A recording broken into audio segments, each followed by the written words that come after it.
I've seen more dudes get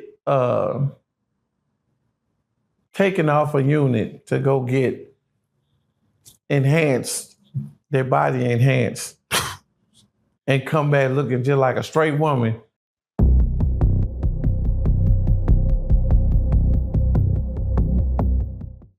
Someone said, again, this is an interview that Texas penal system breeds homosexuality. You've been to other places besides Texas, right?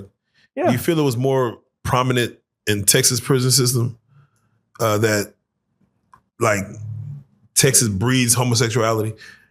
Yeah, they do. That's fucking crazy. They do. I've seen more dudes get taken off a unit to go get enhanced, their body enhanced, and come back looking just like a straight woman than I do out here walking around seeing these dangs out here. Oh.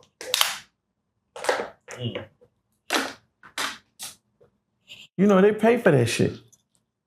I didn't know that until someone told me. I had to Google it, and they actually pay for that. Yeah. They use tax dollars. Tax money. They pay for that. To pay for that. You want to be abroad, they're gonna make you one.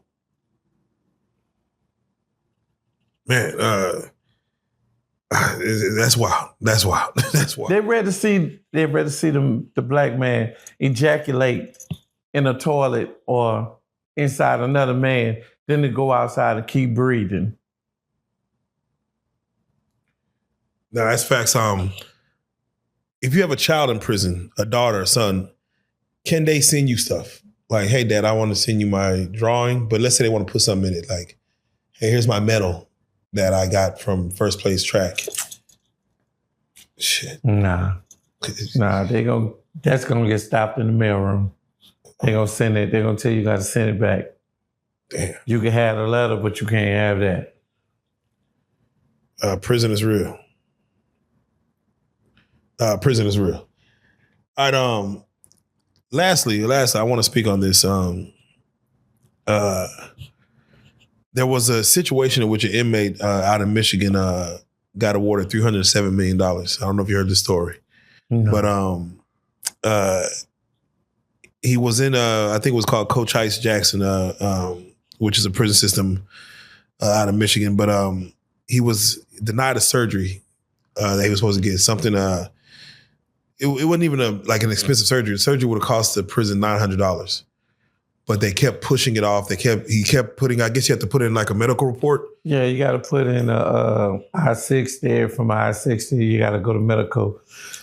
You got to go through all this red tape, man, and it's ridiculous. Some people really need that service, but some people use it for the wrong thing. They'll do stuff to themselves so they can go take that bus ride and go see females and shit in the hospitals and shit like that. You know, do whatever the reason is. Yeah, he was dude was 44. He was only in prison for 2 years, but he that's what it was. He had a colostomy bag, and basically he had the colostomy bag on him, but they're supposed to do the reversal to take it off of him.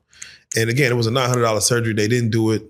They refused it, and he ended up getting all kind of infections. He was always he was in constant pain, and he was only in there for 2 years, so he had to go through that. So he filed. His family reached out to a lawyer. His lawyer got involved in, again, a $900 surgery. He got awarded $300 million. What are your thoughts on that?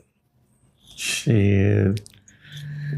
I mean, it is what it is. You have a lot of that. I'm gonna say a lot of this happens, right? The problem is everybody ain't got nobody that's gonna look out for them and help them get a lawyer to fight the system. So the prison they have laws themselves. They have to go by their own system. Yeah. And if they go out of that system, then you got to put in a grievance. Yeah, a grievance. And that's where it starts. A grievance is like a 3-step process. And then you go above their head if it doesn't get resolved. And it's just, half the time it's just some bullshit, man, because the same people that you writing up for whatever reason and stuff, they're sitting in the office with the lieutenant and all them, or the nurses and stuff, and say, yeah, they wrote you up for this, that, and the third. Ooh. That's putting your life in danger half of the time and stuff, because now they got a vendetta against you and stuff because you wrote them up. And they're going to stick together. You know what I'm saying? Or do we do this for them? No. Or sometimes they'll actually come, if it's small enough, they'll be like, so what are you seeking? What do you want? What can we do to make this right? Yeah. But you rarely see that. You rarely see that. Most of the time it's fuck you. Would you like to see more prisoners get lawyers involved? How many lawsuits you feel like was happening while you was in there? Like you just saw like, man, that's a lawsuit. God damn. Dudes stayed in that library. It's dudes that stay in that library. You hear me? Yeah. Fighting for themselves and fighting for other people because they don't know how. A lot of people can't read, or should I say like myself, can't read, that type of lingo and understand it. Yeah. I mean, something as That's simple what as... it all comes down to. You can go in that law library all day long and read all these books. But if you have no understanding of the codes that you're reading and what they mean and what they can do, then guess what? Ain't nothing gonna happen. You're gonna lose. Do deaths get investigated? Pretty much. Like if there's a death, it gets investigated all the way through. So they claim. Yeah. I've seen some where they actually investigate, and then I've seen some where it's open and shut case. They'll pass a clipboard around. We need y'all to tell me this, that, and the third. Well, we know ain't nobody gonna say nothing. So it's open and shut up. Put you back there with one of them crosses back there, but they ain't got nobody's name on it, and you just a casualty. Unless your people start bitching about an autopsy or bitching about, we need y'all to do something. Y'all got to look into it. My brother wouldn't have took his life, or he wouldn't have did that. You know what I'm saying? That's right. But by everybody not having nobody on their team, then a lot of people fall by the wayside and get forgotten. I'm telling you, the fact that they bury you on the prison grounds. Oh yeah, it's crazy that we can't even have our loved one back because maybe no one called for them. Fields, man, they got miles and miles. This has been going on for decades. Miles and miles and miles of dead people back there. And when you walk back there, you can't even go for, if you had a loved one, a partner, a homie and shit there, you can't even run back there and figure out where he at. Because every plot looked the same.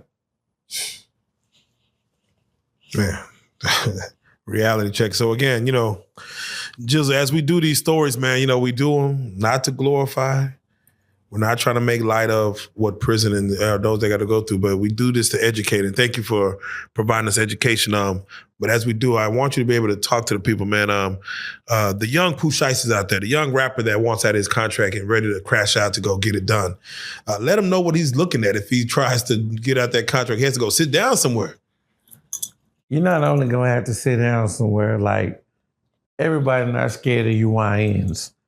You know what I'm saying? Everybody's not scared of you. But at the end of the day, try to find a legal ramification to go through instead of just using your own mind saying, well, I'm going to get my lick back.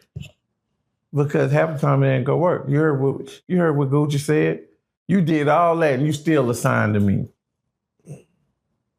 Because you can kill me right now, you still assigned to my label. That's a separate entity. So guess what? My kids gonna keep eating off of it. My wife gonna keep eating off you and all that. You did all that to get out of a contract you still won't get out of until that time frame comes, until you produce what I asked you for, what our original negotiation was. Okay. So that's dumb at the end of the day. Find a different way, man, to talk a motherfucker down. You know what I'm saying? Hey, man, how about I do this for you, this and that, and you let me on my contract? You know what I'm saying? This, that, and the third. What can we do to get me out of my contract? Yeah. You ain't always got to get gangster. Come on. Because it don't always work. Come on. Yeah, and again, all that good rapping in prison can't get you nowhere. Man, don't get you nowhere. Yeah, this ain't hustling. I mean, not hustling for. This ain't a empire. No. You ain't gonna drop no albums in prison.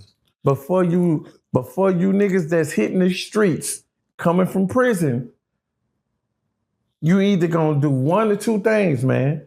You gonna become a civilian and move on with your life, or you're gonna become a hardcore gang members, whatever you was and stuff, harder than you was and stuff. Let somebody know and walk by that. Walk it how you talk it. You can't sit up there and straddle the fence. You can't do that. Come on. All right, words live by, man. With that being said, Giz, if you don't mind, tell them again how to follow. If you got new handles, where you at, how can they follow you if you're doing anything on social media? Nah, I ain't got no new handles, but you can catch me on TikTok, Ice Gizzle 5200. You know, you can catch me on YouTube, you know, Ice Gizzle. And that's pretty much it right now, you know, until I get all my legal situations out the way. Definitely. Well, with that being said, man, it's always a pleasure, man, to have you in. Once again, welcome back to Prison Stories 101. This is education, so I appreciate you, man. Gizzle, man, signing out. Let's go.